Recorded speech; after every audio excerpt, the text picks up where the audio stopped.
Breaking news: China eliminates tariffs for African nations. That headline, wow, it flashed across TV screens worldwide. Reporters were even standing in the rain outside Beijing's Great Hall of the People, microphones in hand, just to catch every word. The world had seen trade wars and tariffs before, but honestly, this was something entirely new. China was inviting Africa to sell almost anything, free of import tax, right into the world's second-largest economy. Markets reacted fast. Coffee prices jumped in Nairobi. Cobalt miners smiled in the Congo. And, well, in Washington, politicians frowned as they watched yet another chess move in the global trade game. Could this be a turning point? Or is it just another headline? The announcement set off a whirlwind. African leaders celebrated, promising jobs and growth. Chinese companies got on planes to scout for new deals. The U.S. Trade Office called an emergency meeting. Everyone wanted to know, is China giving Africa a free ride, or is there a catch? Most of all, ordinary Africans wondered if these big changes would finally turn into real money, real factories, and real hope for families back home. The world was watching. To understand what's happening, let's compare the two big strategies. China's new zero-tariff policy means African goods can enter China without paying extra taxes. This makes things like tea, timber, or t-shirts cheaper for Chinese buyers. More sales, for now at least. The US, on the other hand, has often used tariffs as a tool, sometimes raising taxes on imports from certain places, sometimes lowering them. When countries don't play by America's rules, tariffs go up. Even African products have faced sudden changes, making it hard to plan for the future. China's approach is to open doors wide. America's playbook is more about setting conditions and drawing lines.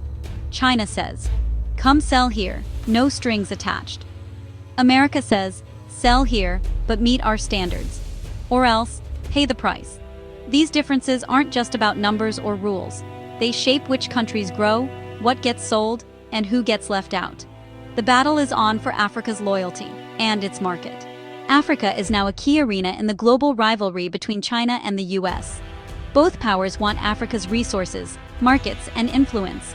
China's zero-tariff move is a bold play in this contest, really throwing down the gauntlet for America. For years, the US saw Africa as a place to help with aid and development, but not as a partner in business. China changed that. It brought money for roads, mines, and ports.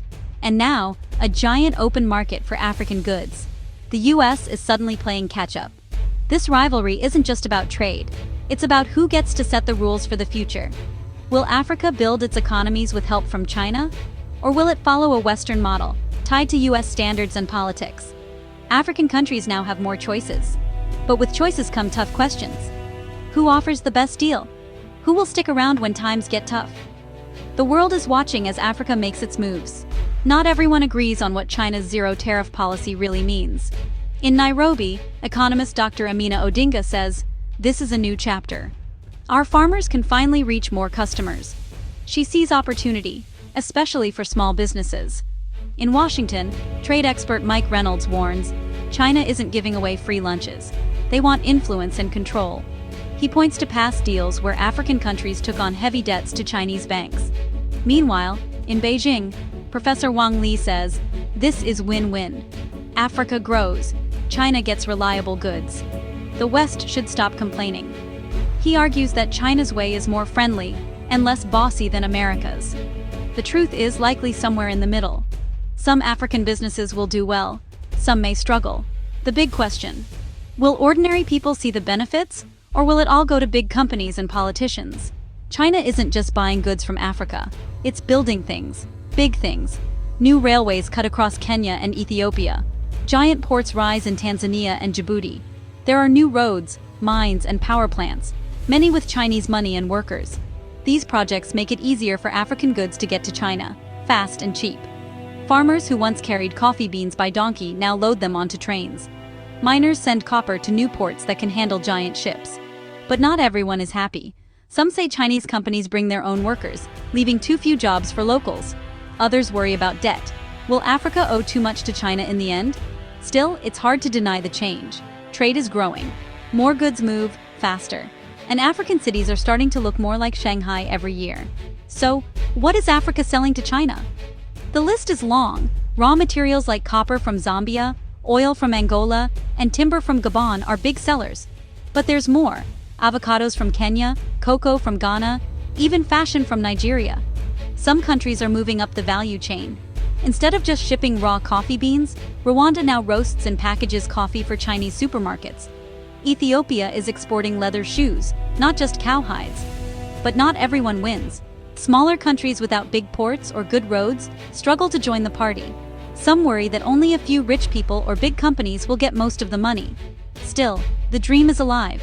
If more countries can add value, making chocolate, shoes, or clothes in Africa, they could earn much more than just selling raw goods. The US has its own plan for Africa. It's called AGOA, the Africa Growth and Opportunity Act. AGOA lets some African goods enter the US with low or no tariffs, but only if countries meet American rules about human rights, democracy, and more. China's zero-tariff policy is simpler. Almost everyone is invited, rules are fewer, and the door is wide open. Some African leaders like the no-questions-asked approach. Others worry that China cares less about fair play and more about making deals. AGOA helped African textiles and flowers reach US shelves, but it has strict conditions, and some countries have been kicked out for not following the rules.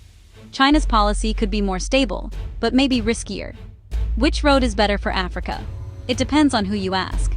Some say the US model helps push for better government. Others say China's way brings faster results. For now, most African countries are trying to walk both roads at once.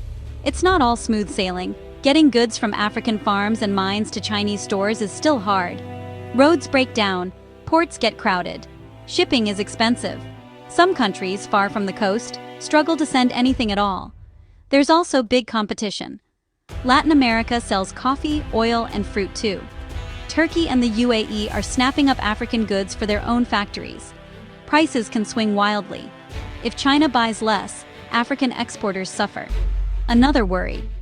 Will Africa always sell raw materials, or will it become a place for real industry? Without better roads, schools, and factories, it's hard to move up the ladder. Some countries are left out, either too small, too unstable, or too far away. But with every problem comes a chance. Smarter logistics, better teamwork, and new technology could help Africa win the race. Many wonder if Africa can repeat China's miracle, moving from poverty to powerhouse in just a few decades. There are reasons to hope. Africa has youthful energy, fast-growing cities, and now a giant new market in China. But Africa is not China. There are 54 countries, many languages, and different histories. Some face war or weak governments. Others don't have the same level of control over their economies as China did in the past. Yet, there are bright spots. Rwanda's coffee, Ethiopia's shoes, Ghana's chocolate. These are just the start. If more countries can build factories, train workers, and add value, the future could be bright. China's zero-tariff offer is a chance but not a guarantee. The real test will be whether ordinary people, farmers, workers, and small business owners, see real changes in their lives. If that happens, Africa could surprise the world. China's zero-tariff move is shaking up global trade, and Africa stands at the center. With open markets, new railways, and a growing list of exports, the continent has more opportunities than ever before. But challenges remain. Tough competition, tricky logistics, and the risk of staying stuck as just a supplier of raw goods. America's AGOA and China's open-door approach each offer something different. The best path might be a mix of both: standards and open markets, investment and independence. Africa's next steps will matter for the whole world. If leaders, workers, and businesses can work together, add value, and build real industries, this could be Africa's time to shine. The world is watching, and maybe, just maybe, cheering them on.